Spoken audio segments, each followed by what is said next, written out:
მოკეთ მინდა თამონას უპას სხვა ამ კომენტარზე ვერ გავიგე რატომ ვერ ითვლი კალორიებს და ვერც მიზეზი ვერ გავიგე ვერ დაკრების ანუ რას გულისხმობ როცა ადამიანს შიმშილობს ხდება დეფიციტი რეალურად ჩვენ ვიკლებთ დეფიციტით არ აქვს მნიშვნელობა კალორიებს ვითვლი თუ არა თუ ვიკლებთ ესე იგი დეფიციტი გვაქვს თუ დეფიციტი არ გვაქვს ესე იგი ვერ ვიკლებთ ხო მე რა გვაქვს სხვა გზები რომლებითაც ადამიანები ცდილობენ რომ დეფიციტში იყვნენ ზოგი ღამე აღარ ჭამს ზოგი 18 საათიანს მიმართავს ზოგი რაღაც პროდუქტებს ამოიღებს ანუ სხვა გზით ცდილობენ ადამიანები რომ კალორიების დეფიციტი შექმნან. რეალურად კალორიების თვლა არის ყველაზე სწორი გზა, იმიტომ რომ ზუსტად იცი, რომ დეფიციტში ხარ და ზუსტად იცი, რომ იკლებ. ანუ კი არ მკითხავ, იმიტომ რომ შეიძლება ადამიანმა მაგალითად ცალათები ჭამოს და მაინც იყოს პროფიციტში. რატომ? მაგალითად მოასხას ძალიან მაღალკალორიული ზეთი, ძალიან ბევრი. ხო?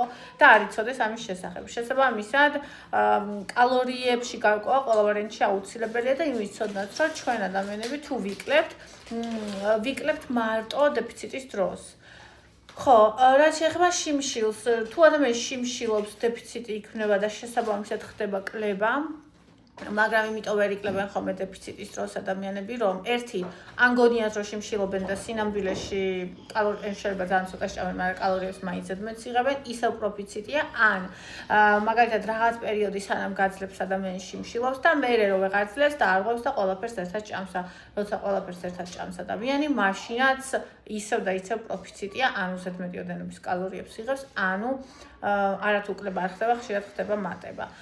უნდა მოძებნო შენთვის შესაფერისი მაქსიმალურად შესაფერისი საშენო კლების რეჟიმი. მე ვთვლი, რომ აი სადღაც 30+ ასაკში ჩვენ ადამიანებს უკვე გვქონდეს რაღაცა ჩვენი, რომლითაც ზუსტად ვიცით, რომ ვაკონტროლებთ და ვინარჩუნებთ ჩვენს წონას.